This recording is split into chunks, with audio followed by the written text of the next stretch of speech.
Eh bien c'est très simple, l'origine douanière c'est la nationalité d'un produit, à ne pas confondre avec sa provenance qui est une notion différente, à ne pas confondre non plus avec son statut. Une marchandise peut avoir été importée dans l'Union européenne, elle a donc un statut européen mais elle n'est pas d'origine européenne, et à ne pas confondre enfin avec la nationalité du fournisseur.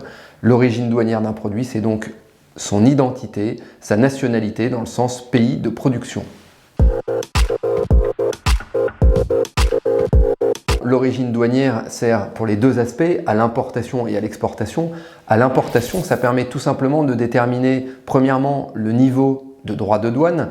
Ça permet également de déterminer les mesures de politique commerciale, c'est-à-dire les surtaxations, pour parler sans langue de bois. Et enfin, à l'exportation, l'origine douanière permet de déterminer la nécessité de délivrer ou non des certificats d'origine. Il y a deux types d'origine distinctes, l'origine non préférentielle, dite origine de droit commun, et l'origine préférentielle, origine qui est prévue par les accords de libre-échange.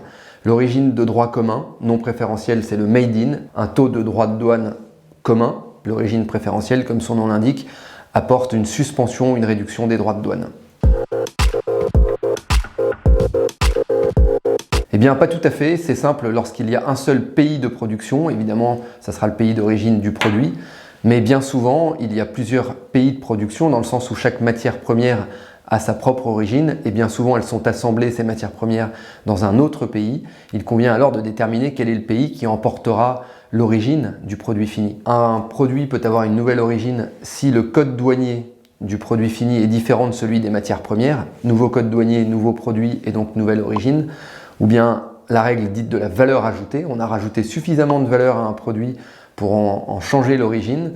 Et enfin, la règle dite de l'opération spécifique, on donne pour un produit spécifique une opération qui permet de changer l'origine. Ces règles d'origine, elles sont déterminées par rapport au code douanier. Les accords de libre-échange signés par l'Union européenne, on peut parler du Japon, du Canada, du Vietnam dernièrement, mais surtout, bien évidemment, du Royaume-Uni. Un accord a été finalement trouvé le 24 décembre, cadeau de Noël, accord entre le Royaume-Uni et l'Union européenne qui prévoit la suspension ou la réduction des droits de douane, mais qui maintient des formalités et donc éventuellement des contrôles. Et donc la suspension ou la réduction des droits de douane ne sera applicable que pour les produits originaires d'une des deux parties au sens de l'accord. L'accord fait 1300 pages, vous n'avez pas eu le temps de le lire, eh bien c'est la recommandation, venez nous voir, vous n'êtes pas seul et surtout, God save the Queen.